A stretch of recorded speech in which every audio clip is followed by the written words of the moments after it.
board member ng 2nd District ng Sangguniang Panlalawigan ng Palawan, walang iba kundi si Ryan Maminta. Ryan, good morning sa programang Kabayan. Danny Buenafe. Good morning!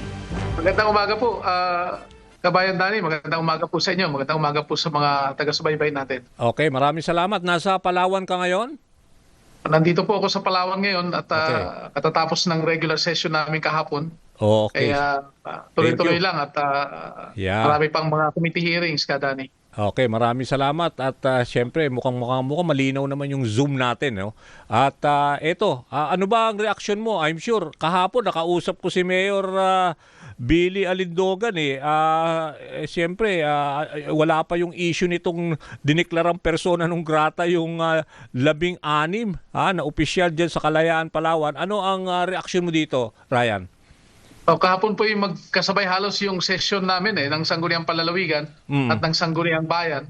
Pagkatapos kausap natin si Mayor Billy Alindogan pati si Vice Mayor MP Albayda, hindi pa dumarating yung deklarasyon na sila ay persona non grata sa Macau, sa Hong Kong, saka sa China. Noong gabing dumating na at inilathala na po ay kimit-balikat din lang kami kasi pero suportado namin ang pagkilos ng munisipyo ng Kalayaan.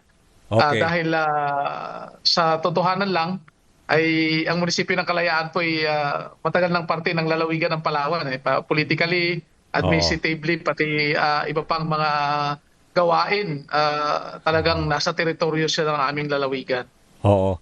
Kasi parang offshoot yun no? Yung pagdeklara ng persona non grata ng Chinese Embassy dahil nga 'di ba naglabas ng resolusyon ng Senado na 15 ang pumirma dahil kinundina nila yung kanilang ang Chinese Embassy kaugnay nitong mga let's say 'di ba parang ginawang parang babala dito sa ating mga Philippine officials lalo na diyan kay Commodore Tariela dahil wala daw paggalang at pambabastos kaugnay dito sa mga karikature na inilabas laban kay Xi Jinping, 'di ba, Ryan? Opo, offshoot po 'yon. Pamaliban na rin kasi kasama na rin po yung resolution ng munisipyo ng Kalayaan na nagdedeklara rin ng persona non grata sa mga Chinese Embassy officials. Okay. Nung nakaraang mga linggo at nung 2022 po mayroon din silang same declaration kasi nga sa totohanan lang yung presence at yung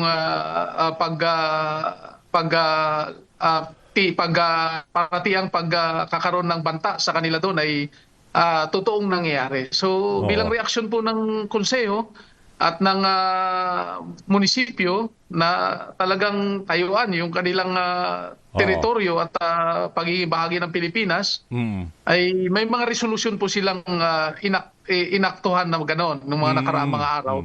So siguro ganti po yun. Gantihan. Ginantihan kayo. Oo. So yung mga apektado, bali 16 yun, wala naman silang ibig sabihin kinabit balikat na lang nila, sabi nila expected naman natin yan. So walang ibig sabihin hindi kawalan sa kanila ang hindi makabiyahe ng China, Hong Kong o Macau. Ganon. Ayan. Hindi po kawalan para sa kanila at si Vice Mayor Albayda pati si Mayor Alindogan ang sinasabi nila sa akin ay isa pang malaking karangalan yon na madeklara sila ng ganyan sapagkat nagpapatunay na yung naninindigan sila, yung paninindigan ay matibay at hindi nababali. Okay. Isa rin although doon sa recognition ay sa declaration ay so-called municipality ng Kalayaan ay ng Pilipinas ang Kalayaan. Ang sinasabi po doon ay recognition na talagang mayroong munisipyo ang Kalayaan. Ryan, mayroong bahagi ng Pilipinas na Kalayaan. Okay, Ryan, tatanong ko na rin to sa'yo dahil mainit pa rin yung usapin diba? Itong pati yung naging pagtatalo sa Senado ni Senator Cayetano, ni Senator Pangilinan, nakasama na rin Senator Marcoleta. Meron tuloy mga debate. Nagkahamunan ngayon sa debate para din daw magkaroon ng clarity, paglilinaw.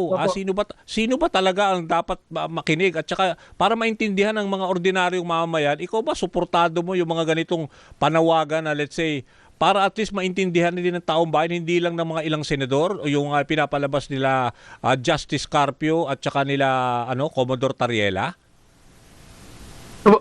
Sa kami po sa aming parte, suportado namin yung Senate resolution. Okay. Meron po kaming resolution na inaprubahan na suportado namin yung Senate Resolution 256. Okay. At yung mga tinuran ni Senator Marcoleta ay hindi namin sinasang-ayunan nung nakaraang mga binanggit niya sa Commission on Appointments. Pero para sa amin, pointless na yung debate kasi well ganun and ba? settled na yan eh. Dahil May batas na eh, may batas, 'di ba? Oh. may mga batas na tayo, mayroon na po tayong successful award galing sa PCA tribunal. Ang kalayaan naman ay hindi natin pwedeng ipamigay kasi mayroon na po tayong gobyerno doon at tuloy-tuloy po yung serbisyong panlipunan na ginagawa natin doon. At parte siya ng lalawigan ng Palawan. So pagdating sa usapin ng teritoryo ba natin, ng munisipyo ng Kalayaan ay hindi na po debatable yun para sa amin kasi gumaganang munisipyo po yung munisipyo ng Kalayaan at yung Barangay Pag-asa. So kung magdidebate pa tungkol sa ating teritoryo sa Kalayaan at yung ating exclusive economic zone ay siguro hindi na sa usapin ng kung ano ba yan o sa atin ba yan o hindi. Siguro po doon sa kung paano parang natin lecture na lang, lecture ang mangyari. Lecture na Hindi lang, hindi debate. Opo, lecture na lang at higit sa lahat, paano natin maisulong na talagang maging para mas malinaw. enforceable at higit sa lahat, Mas kilalanin malinaw. ng international community higit pa at pagkaisa ng mga Pilipino. Kasi ang laging lumilitaw sa mga social media, 'di ba? Nakikita ko naman, we're not really against the Chinese people eh. Ang mahirap lang kasi merong kasing encroachment, merong pag-invade sa ating sinasabi natin, the jurisdiction natin. Doon nagkakaroon ng hidwaan eh. 'Di ba? At nakikita natin yung pagmamalabis na ibig sabihin ating mga nawawater cannon ng ating mga tauhan, PCG at saka yung ating mga mangingisda. So doon nagkakaroon ng debate. Dapat ba tayong suportahan natin ang ating mga kababayan? So, wala naman tayong away doon sa mga talagang kapwa Chinese, 'di ba? Dahil gusto rin naman natin yung trade relationship, 'di ba? Tama ba yung pagkakaintindi ko, Ryan? Tama po 'yun. Hindi tayo nakikipag-away, wala tayong away. Ang gusto lang natin protektahan yung ating integridad na teritoryo. At higit sa lahat yung ating yung kalagayan ng ating mga kababayan na mga isda diyan sa West Philippine Sea. At yung munisipyo ng Kalayaan. So pagdating doon sa trade relasyon sa mga Chinese. Chino, yung ating human relations sa kanila, wala tayong problema doon eh. Ang problema talaga natin yung pabubuli dyan sa West Philippine Sea at yung continuing threat na nararanasan ng ating mga kababayan. Kami po dito sa Palawan, from time to time, kami ay recipient nung